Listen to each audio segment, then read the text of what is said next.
Hello and welcome to another Office Hours.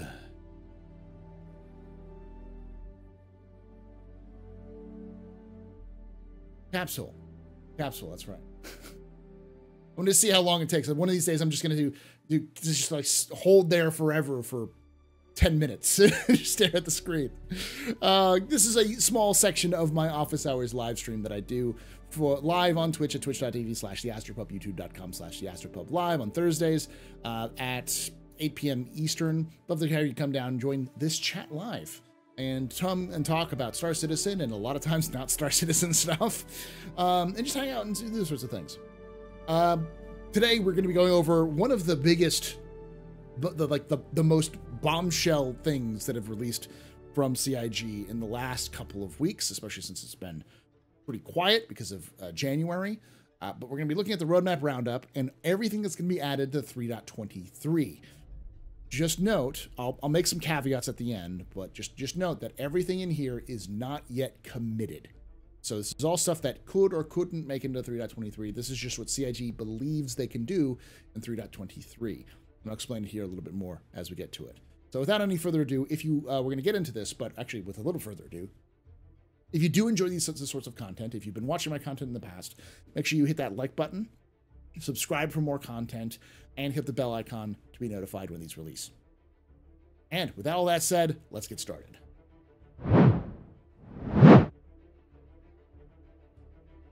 All right, so notable changes for February 7th. Release view, replication layer update.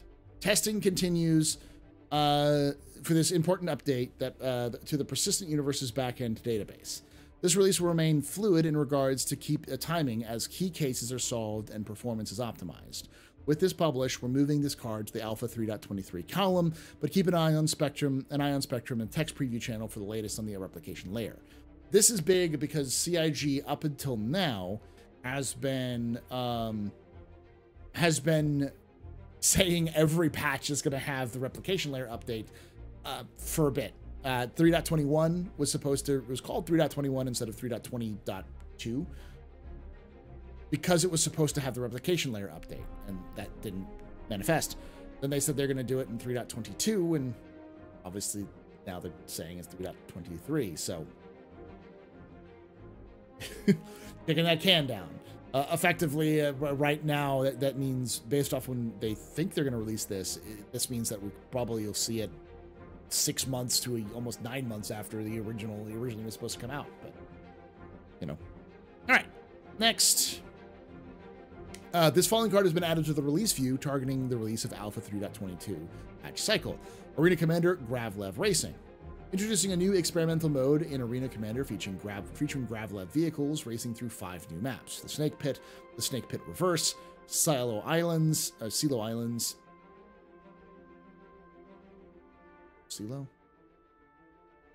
Clio. Sorry, my brain. Clio, I think is what it's supposed to be.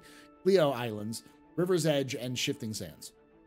That's pretty cool. We saw a little bit of that. There was a preview that they showed off at, I want to say, Gamescom? There was some event that they were doing that they kind of showed off some of these early ones. It's pretty cool. And a lot of these, if I remember correctly, a lot of these Gravlev tracks are actually fan-made tracks that CIG is just adding into the universe like a lot of the other race tracks are. So that's cool. That's coming in the latest patch. I think it's coming in the next cycle. So with soonish. All right.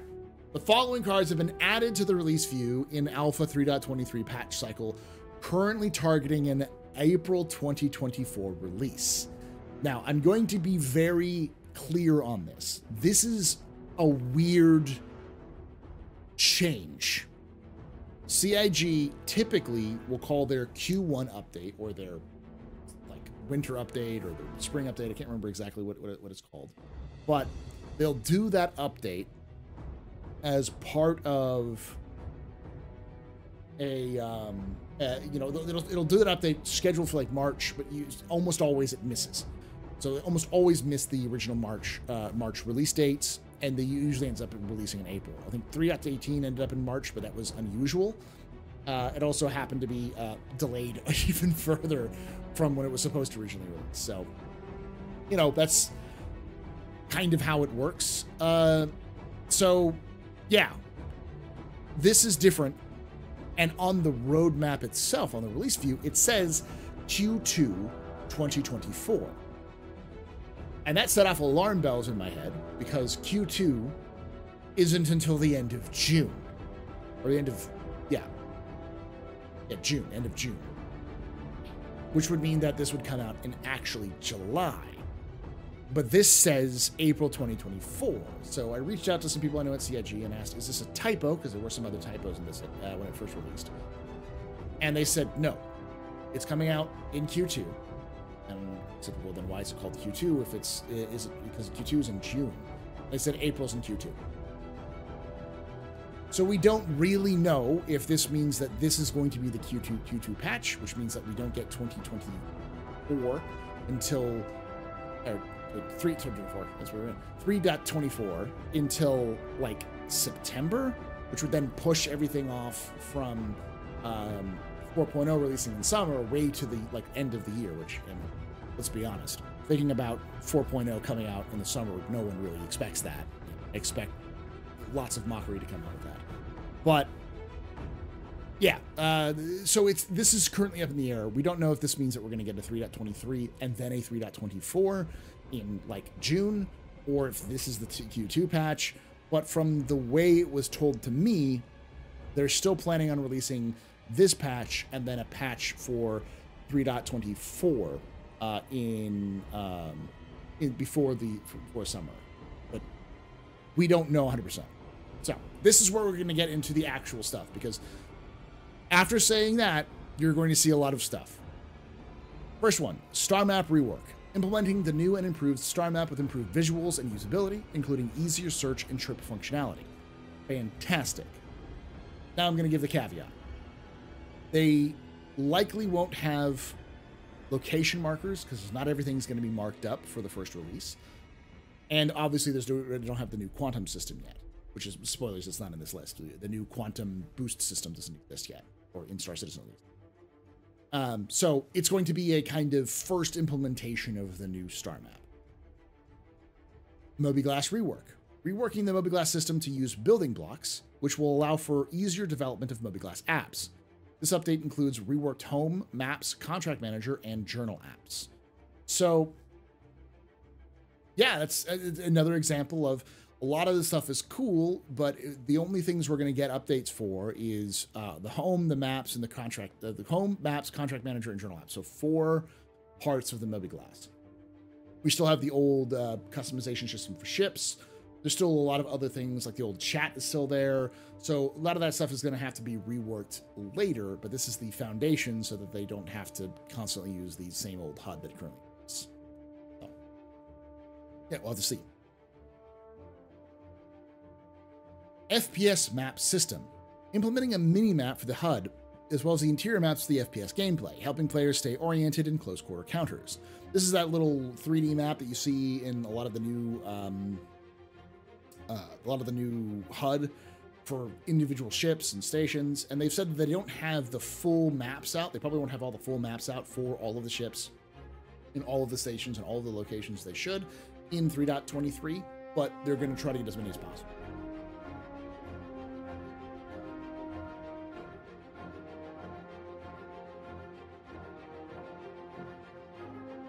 Personal and instance hangars, creating a new tech that changes an instance of player's hangar to allow for uninterrupted management of cargo, inventory, and vehicles. Personal hangars are found at the player's home location and allow for customization and organization of the hangar interior. Well, I'm still waiting. Well, I'm thinking there's a lot of stuff I would like to know about this.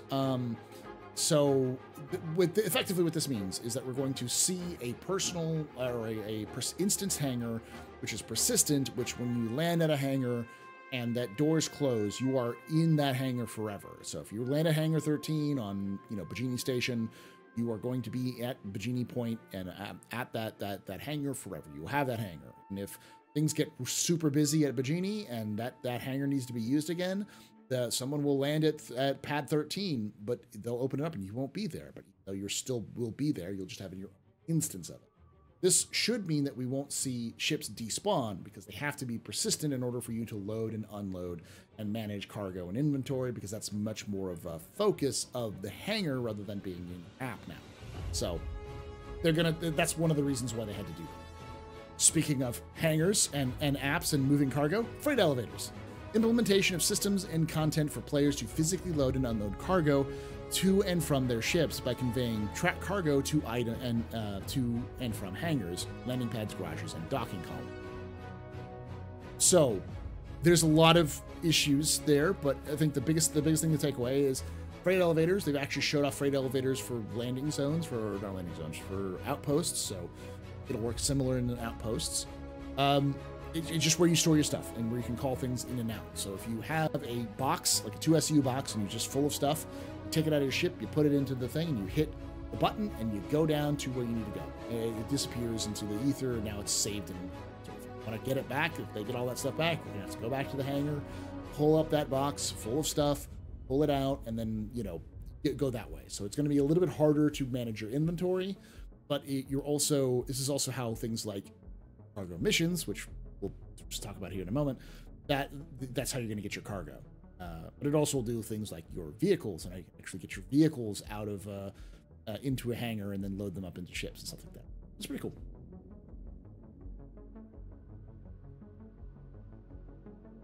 Item bank and unique item recovery. Adding the item bank kiosks to the persistent universe, allowing for players to retrieve and store FPS items at multiple locations. This edition will also allow players to retrieve lost account-bound items, such as subscriber flare. Finally. This is something people have been wanting for years, and they said, we're working on it, and it's finally coming in there. That's awesome. I imagine it's going to be connected to a lot of the freight elevators and stuff like that, so it's cool. New mission, cargo hauling. Making use of the freight elevators feature, this mission type will have players hauling large quantities of cargo to earn both AUEC and reputation. I've been looking forward to this since it was first announced in the roadmap back in last summer, and I'm glad that the mission design team managed to get this out, and they're coming out with coming out with it in 3.23. This is fantastic. This is things that cargo haulers have been waiting for almost a decade now. So good on you, CIG. I'm glad to see this come out. Now, with probably a little bit more of a controversial one, dynamic crosshairs. Combat helmets now support dynamic crosshair, which allow for quicker target acquisition in close quarter situations. I've heard a lot of people say that this is turning Star Citizen into Destiny or turning into Halo. It's becoming more of an arcade shooter than a realistic shooter, and this is the worst edition of mankind. I've seen a lot of hyperbole around this. But I think the big thing to take into account is that combat helmets now support the dynamic crosshair. I think that's interesting because this would mean the first armor piece that has a unique function that no other armor piece has. So if you have a combat helmet, you have access to this crosshair, but if you use any other type of helmet that's not registered as a combat helmet, you don't, which is interesting. Which means maybe in the future we'll see other features attached to helmets and other things in the future. I just think they talked a little bit about that with the Star Citizen Live last week. So. EVA Tier 2. Improved EA controls and animations for smoother traversal in Zero-G. Later iterations will introduce limited EVA fuel and encourages the use of Zero-G push-pull and the multi-tools tractor beam. This is just the animations. It's just the getting in and out of the Zero-G environment, that kind of stuff. So we're not going to see the kind of detailed breakdown of stuff until later. And if you're seeing a theme here of this is version 1, it's not the full version. It still has pieces missing. That's very CIG. That's the thing you should always expect. When CIG makes a big, exciting announcement, expect it to be stripped of half of its parts that you see on screen because it's just not ready. FPS loadout screen. Introducing a new screens for looting critical items quickly, allowing for more reliable inventory management in tense situations. This is a direct pull from Squadron 42. That's good. If you saw it at CitizenCon, looked good. New character customizer. Project Calliope. Implementing an overhaul of players, characters, creator, and Star Citizen, including a new user interface and additional customization options. Looking forward to it. I'm hoping that the new UI looks good, so.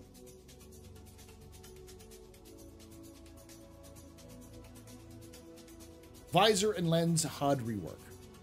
Converting the visor and lens system to building blocks for improved performance and flexibility. Distribution centers. Creating new traversable areas offering gameplay opportunities in corporate industrial environments. This initial release includes surface levels of facilities with underground areas coming in a later update. So the new UGFs don't actually have UGF. They don't have underground facilities. They're just above ground. They just have the sort of thing. So this is possibly for the cargo gameplay, possibly for other things. They've talked a lot about wanting to add a lot of gameplay opportunities with distribution centers. They don't say it here, but I wouldn't be surprised if we don't really see but a handful of distribution centers, maybe mostly at Microtech or all at Microtech, with maybe one on like all of the major planets, and they kind of add more in the future. But yeah, so again, a limited rollout of features that are cool, but they're first zero, like tier 0 or first implementations.